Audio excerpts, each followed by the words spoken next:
С вами канал «Фронтовая кинолетопись», и сегодняшний выпуск посвящен битве под Мокрой, по итогам которой вермахт потерпел свое первое поражение во Второй мировой войне.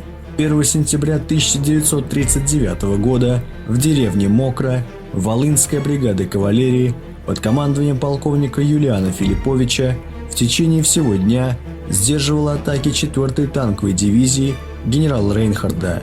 Волынская бригада прикрывала левый фланг армии Лодзь, на которую обрушился главный удар 10-й немецкой армии генерала Вальтера фон Рейхенау. Перед польской бригадой стояли две основные задачи: завязать бой с противником сразу же после перехода им границы, чтобы убедить союзников в том, что это не обычная провокация, а именно настоящая война, а также задержать немцев до тех пор, пока не завершится мобилизация, которую в конечном счете так и не удалось закончить. Перед началом сражения бригада Филипповича была усилена батальоном пехоты, полком кавалерии, а также бронепоездом «Смелый». К исходу 31 августа поляки заняли позиции обороны возле Мездна, фронтом на запад и юго-запад.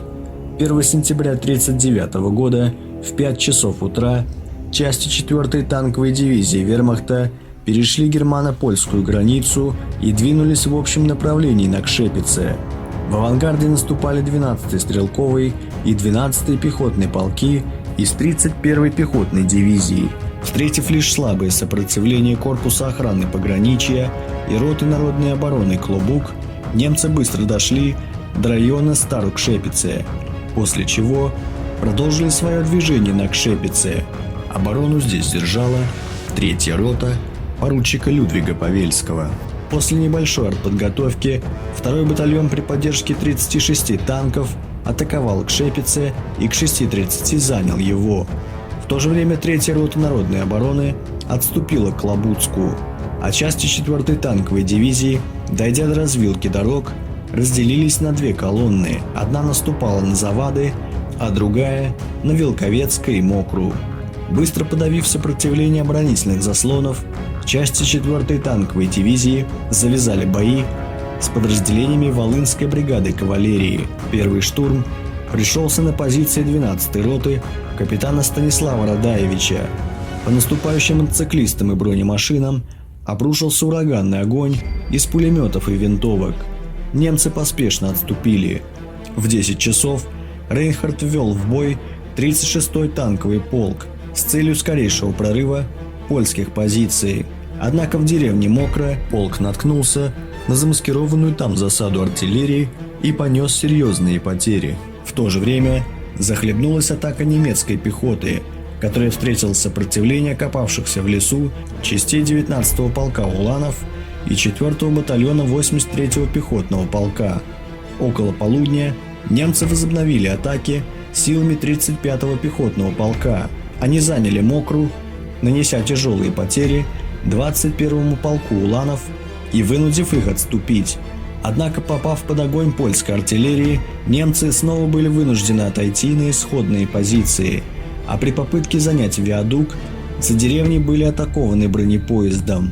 В сложившейся обстановке генерал Рейнгард отдал приказ временно прекратить наступление для перегруппировки частей и приведения их в боевой порядок.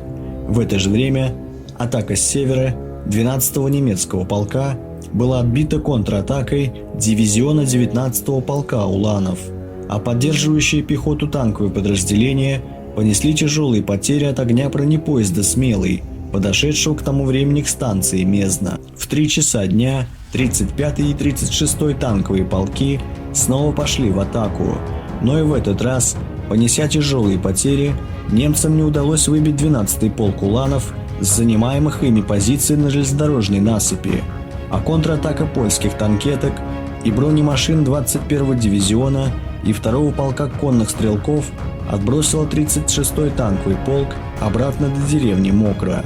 Этот контрудар фактически парализовал немецкое наступление. Последнюю атаку немецкий 35-й танковый полк предпринял в 5 часов вечера, но так и не сумел занять линию железной дороги. Таким образом, немцам не удалось выполнить боевую задачу первого дня войны. Тем не менее, дальнейшее сопротивление на данном участке уже не представлялось возможным. Узнав о продвижении немецкой первой танковой дивизии на соседнем участке, после наступления темноты полковник Филиппович отдал приказ об отступлении. Общие потери бригады по итогам сражения составили 500 человек, включая нескольких офицеров, 5 орудий и 4 бронетранспортера. Немцы в живой силе и технике потеряли 1000 человек и более 100 танков и бронемашин. Удар по 4-й танковой дивизии был настолько болезненным, что в течение 2 дней она не могла вести никаких наступательных операций. Поражение под Мокрой явилось неприятным сюрпризом для германского командования. Успех Волынской бригады кавалерии стал возможен благодаря умелым действиям полковника Филипповича и его офицеров, а также ошибки генерала Рейнхарда, который главную ставку сделал на ударную силу своих танков. К тому же 1 сентября самолеты Люфтваффе практически не участвовали в боевых действиях. Именно сражение под Мокрой заставило германское командование пересмотреть тактику взаимодействия всех родов войск. Но все же в оперативном отношении полную победу полякам одержать не удалось, учитывая при этом значительный перевес вермахта в живой силе и технике.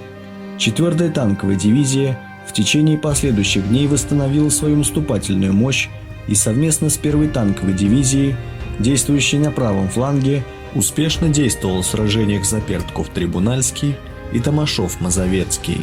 Сражение под Мокрой официально стало первым поражением вермахта в ходе Второй мировой войны и одной из немногих побед польской армии.